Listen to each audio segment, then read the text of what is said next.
আপনার স্ত্রী যদি আপনার বাচ্চাকে বিসমিল্লাহ না বলেই দুধ খাওয়ায়, সেই দুধ শয়তান খাবে, নিশ্চিত খাবে, অবধারিত খাবে। আল্লাহর নবী বলেছেন খাবে, অতএব খাবেই খাবে, কাউকে বলা লাগবে না। ওই খাদ্য শয়তান খায় যে খাদ্যের উপরে বিসমিল্লাহ বলা হয় না, তখন মানুষও খায়, শয়তানও খায়। তো অনুবাদক 1450 বছর পূর্বে মোহাম্মদ সাল্লাল্লাহু আলাইহি সাল্লাম এভাবে বলেছেন, আমরা ওভাবে বলছি, হাদিস বুখারী মুসলিম, কোনো সন্দেহ আছে এই কথা বলতে পারি না। তাহলে শরীয়ত এরকমই। আবু হুরায়রা রাদিয়াল্লাহু তাআলা আনহু বলেন, রাসূল সাল্লাল্লাহু আলাইহি ওয়াসাল্লাম বলেছেন, এজা আমসাইতুম কুফু সিবিয়ানাকুম, যখন সূর্য ডুবতে যাবে, ডুবছে, ডুবে গেছে, এরকম সময়ে বাচ্চাদেরকে ছাদের উপরে নিয়ে যায় না, ফাঁকা জায়গায় নিয়ে যায় না। ওই সময়তে শয়তান ছড়িয়ে পড়ে। শয়তান যত বাচ্চা ছেলে পাবে, ছেলে মেয়ে, তাকে ধাক্কা দিয়ে ফেলে দিবে বা কোনো একটা বিপদে ফেলে দিবে। ছেলে তখন বমন করবে, খুব রাতে কান্নাকাটি করবে।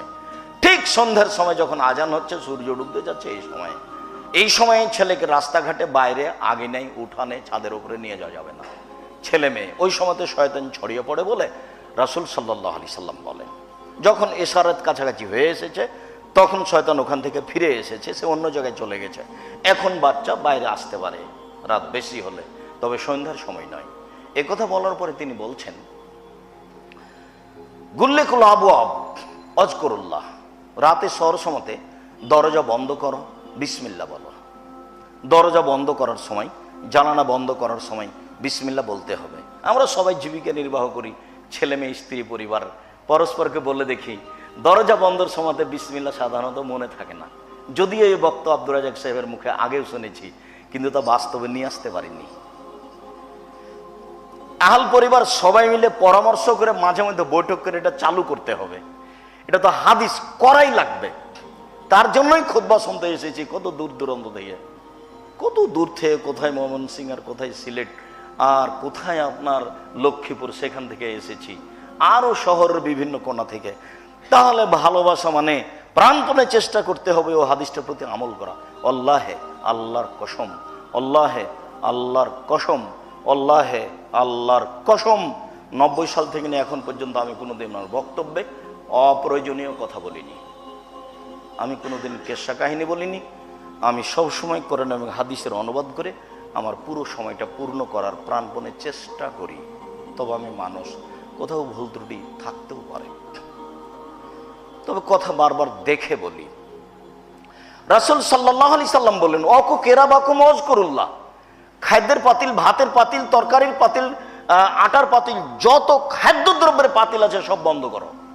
কেন? ইয়ামসিল বালা লাইলান, রাতে কতগুলি বালা মুসিবত চলে। ওই বালা মুসিবত যেসব খাদ্য খোলা দেখতে পাবে সেখানেও ঢুকে যাবে। ওই খাদ্য যে খাবে তার অসুখ হবেই। এই যে রাস্তাঘাটে দিনরাত জিনিস কিনে খাচ্ছেন, যেটা খোলা আছে সেটা খাওয়া যাবে না, সেটা রাত পার হলে সকালে এটা খাওয়া যাবে না। ওতে বালা মুসিবত ঢুকেছে, এটা আপনাকে বিশ্বাস করতে হবে। এই কথা মুহাম্মদ সাল্লাল্লাহু আলাইহি সাল্লাম বলেছেন, হাদিস বুখারী মুসলিম। আমরা একজন অনুবাদক মাত্র। রাতে বালা মুসিবত চলে, রোগ ব্যাধি চলে, খোলা খাদ্যে ঢুকে যায়। তাহলে রাসূল বলছেন যে ওকু কেরাবাকুম আযকুরুল্লাহ, যত পাতিল আছে খাদ্যদ্রব্যের সব ঢাকো এবং বিসমিল্লাহ বলো। ওখানে দরজা জানালা বন্ধ করার সময় বিসমিল্লাহ বলতে বলছেন, আর এইখানে আপনার খাদ্যের পাতিল যত আছে সব ঢাকতে বলছেন এবং বিসমিল্লাহ বলতে বলছেন। অথবা সিরাজাকুম আযকুরুল্লাহ, যখন ল্যাম্পটা অফ করবেন, বাতিটা অফ করবেন, বাল্বটা অফ করবেন, তখন বিসমিল্লাহ বলতে হবে। তাহলে চালু করার সময় তো বিসমিল্লাহ বলতে হবে, অফ করার সময় তো বিসমিল্লাহ বলতে হবে। আর রাতে ঘুমানোর সময়তে জরুরি বাল্ব ছাড়া, আলো ছাড়া সব আলো বন্ধ করতে হবে। এটা একটা সুন্নাত। যদিও ওখানে কারণ উল্লেখ করা হয়েছে যে ওই সময় থেকে সরিষার তেল বা জায়তুন তেল বা কেরোসিন তেল বা এই ধরনের তেল দিয়ে একটা বাটিতে রেখে একটা ফিতা তার সাথে লাগিয়ে আগুন জ্বালানো হতো। রাতে ইঁদুর এসে ওটা টেনে আর এক জায়গাতে নিয়ে গিয়ে আগুন লাগিয়ে দিতে পারে, এই কথা ওখানে বলা হয়েছে। আজকেও যদি সারা রাত বাল্ব লাগা থাকে বা আপনার চার্জটা ওখানে লাগা থাকে, তাহলে দুর্ঘটনা ঘটতে পারে। অতএব আপনি আপনার প্রয়োজন শেষ হয়ে গেলে বাল্বটা অফ করে দেন। এইটা রাসূল সাল্লাল্লাহু আলাইহি সাল্লামের জরুরি ঘোষণা, এবং বিসমিল্লাহ বলে এই কাজ করতে বলেন।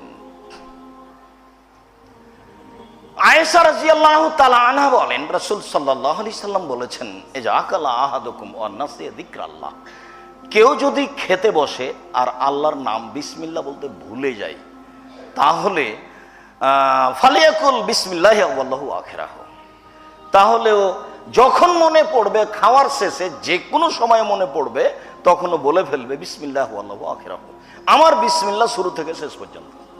আমি যে এখন বিসমিল্লাহ বললাম, আমার এই বিসমিল্লাহ শুরু থেকে শেষ পর্যন্ত। আমার বলার সাথে সাথে শয়তান আমার সাথে যা খেয়েছে তা বমন করে দিয়ে যেতে হবে, এই কথা মুহাম্মদ সাল্লাল্লাহু আলাইহি সাল্লাম বলেন। ও বমন করে দিয়ে যেতে বাধ্য, আমি ওকে দেখতে পাই আর না পাই। ও তো রাসূল সাল্লাল্লাহু আলাইহি সাল্লামের নীতির বাইরে যেতে পারে না। রাসূল সাল্লাল্লাহু আলাইহি সাল্লাম বলছেন যে তুমি তোমার দরজায় যদি কাঠের দরজা, ভালো দরজা না থাকে, এমনি ফাঁকা একটা কাপড় ঝোলানো আছে, তুমি একটা কাঠ নিচে রেখে দাও, ছোট্ট করে একটা দরজা তো ফাঁকা জায়গায়, এমনি একটা কাঠ, একটা খড়ি, বিসমিল্লাহ বলে রেখে দেন, সকাল পর্যন্ত এই দরজায় শয়তান ঢুকতে পারবে না। যার জন্য অনেক জেলায় প্রোগ্রামে গেলে বলি যে আপনার বাড়ির দরজায় নাই, কোথায় আপনি সালাম দিবেন আর কোথায় আপনি বিসমিল্লাহ বলে কাঠ রাখবেন। এদিকে একটা ঘর, এদিকে একটা ঘরের মধ্যে গরুর গাড়ির রাস্তা, এটা বাড়ি হয় না। বাড়ি বলতে চতুর্দিক ঘেরতে হবে, একটা দরজা থাকতে হবে, চট দিয়ে হোক, ছালা দিয়ে হোক, যেইভাবে হোক, ইট দিয়ে হোক, সোনা রূপা দিয়ে হোক, যেইভাবেই হোক না কেন, চতুর্দিক ঘেরে একটা বাড়ি বানাতে হবে, যার একটা বাহির দরজা থাকবে, যেখানে সালাম দিয়ে ঢুকতে হবে, তাছাড়া তো হবে না।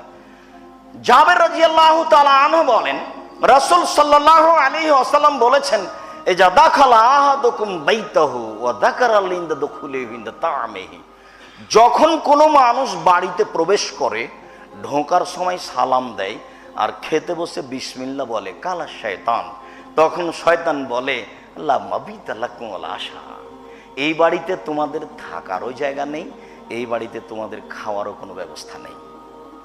এই কথা শয়তান বলে সব শয়তানকে, এখন তোমরা কেটে পড়ো, তোমাদের থাকারও জায়গা নেই, তোমাদের খাওয়ারও ব্যবস্থা নেই। সালাম এবং বিসমিল্লাহর কত পাওয়ার!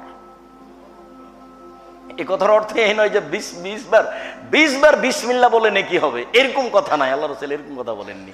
বিসমিল্লাহর কোনো জিকির নাই, বিসমিল্লাহর জিকির করলে পাপ হবে, হতেই হবে, ওটা বিদআত।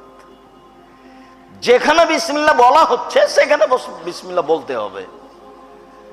রাসূল সাল্লাল্লাহু আলাইহি সাল্লাম বলেন, ইজা দাখালা আহাদুকুম ওয়া লাম ইয়াযকুরিল্লাহ, ও বাড়িতে ঢুকলো কিন্তু সালাম দিল না, কালা শয়তান মাবিতা লাকুম ফাআদরাকতুমুল মাবিতা, তখন শয়তান বলে, শোনো শোনো শোনো, ইবলিস বলে, ও শয়তানেরা তোমরা শোনো, তোমাদের থাকার জায়গা হয়ে গেছে, তোমরা এখন থাকো। ওয়ালাম ইয়াযকুরিল্লাহ তাআমিহি, খাদ্যের সময়তে বিসমিল্লাহ বলে না, তখন শয়তান বলে, আদরাকতুমুল মাবিতা ওয়াল আশা, এবার তোমরা পেয়ে গেছো থাকার জায়গা, এবার পেয়ে গেছো খাওয়ার ব্যবস্থা। বুখারী মুসলিম। ইবলিস সেভাবে শয়তানকে বলে, ওখানে বহু বচন ব্যবহার করা হয়েছে। আপনার বাড়িতে তখন কত শয়তান আছে এটা আর হিসাব করা যাবে না, হাজার হাজার লক্ষ লক্ষ শয়তান, আপনিও দেখতে পাচ্ছেন না। দেখতে পেলে আপনি ওয়াজ করতে পারতেন যে কত আছে। সম্মানিত মসজিদের মুসল্লি, রাসূল সাল্লাল্লাহু আলাইহি সাল্লাম বিসমিল্লাহর কথাগুলি বলছিলেন, তার আংশিক আপনার সামনে পেশ করলাম। ঢোকার সময়তে সালাম দিতে হবে, আপনি দিবেন, আপনার ছেলে দিবে, আপনার মেয়ে দিবে, আপনার স্ত্রী দিবে, আপনি দিবেন, বাধ্য দিতে হবে। সালাম দিয়ে ঢুকতে আপনি বাধ্য। রাসূল সাল্লাল্লাহু আলাইহি সাল্লাম আদেশ করেছেন, যদি সালাম নিয়ে না ঢোকেন, কলিং বেলে টিপার সময়তে বলবেন আসসালামু আলাইকুম, আপনার ভিতরে সালাম শুনতে পাক আর না পাক। যার জন্য কলিং বেলটাই বাজনা না রেখে বলবেন আসসালামু আলাইকুম, ওইটাই দিবেন, এটা তুলে দিয়ে।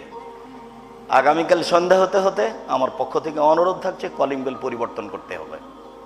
না করলে কি আছে কি যায়, করিয়েন না। আমার অনুরোধ করছি, মুহাম্মদ সাল্লাল্লাহু আলাইহি ওয়াসাল্লাম এইভাবেই বলেছেন, ঢোকার সময়তে সালাম দিয়ে ঢুকতে হবে। আপনি যদি সালাম দিয়ে ঢুকতে ভুলে যান, আপনার স্ত্রী বলবেন, শোনো তোমার ভুল হয়ে গেল, একটু পিছু হটো, গিয়ে সালাম দিয়ে ঢোকো। আপনি বলেন আপনার স্ত্রীকে, ছেলে মেয়েকে বলেন, একজন আরেকজনের সহায়ক ধর্ম পালনের ব্যাপারে। এবং খাওয়ার সময়তে পরস্পরকে বিসমিল্লাহ বলে দিতে হবে। আব্বু ডান হাতে ধরো, আব্বু ডান হাতে ধরো, আব্বু বিসমিল্লাহ বলো, আব্বু বিসমিল্লাহ বলো, এইভাবে বলতে হবে।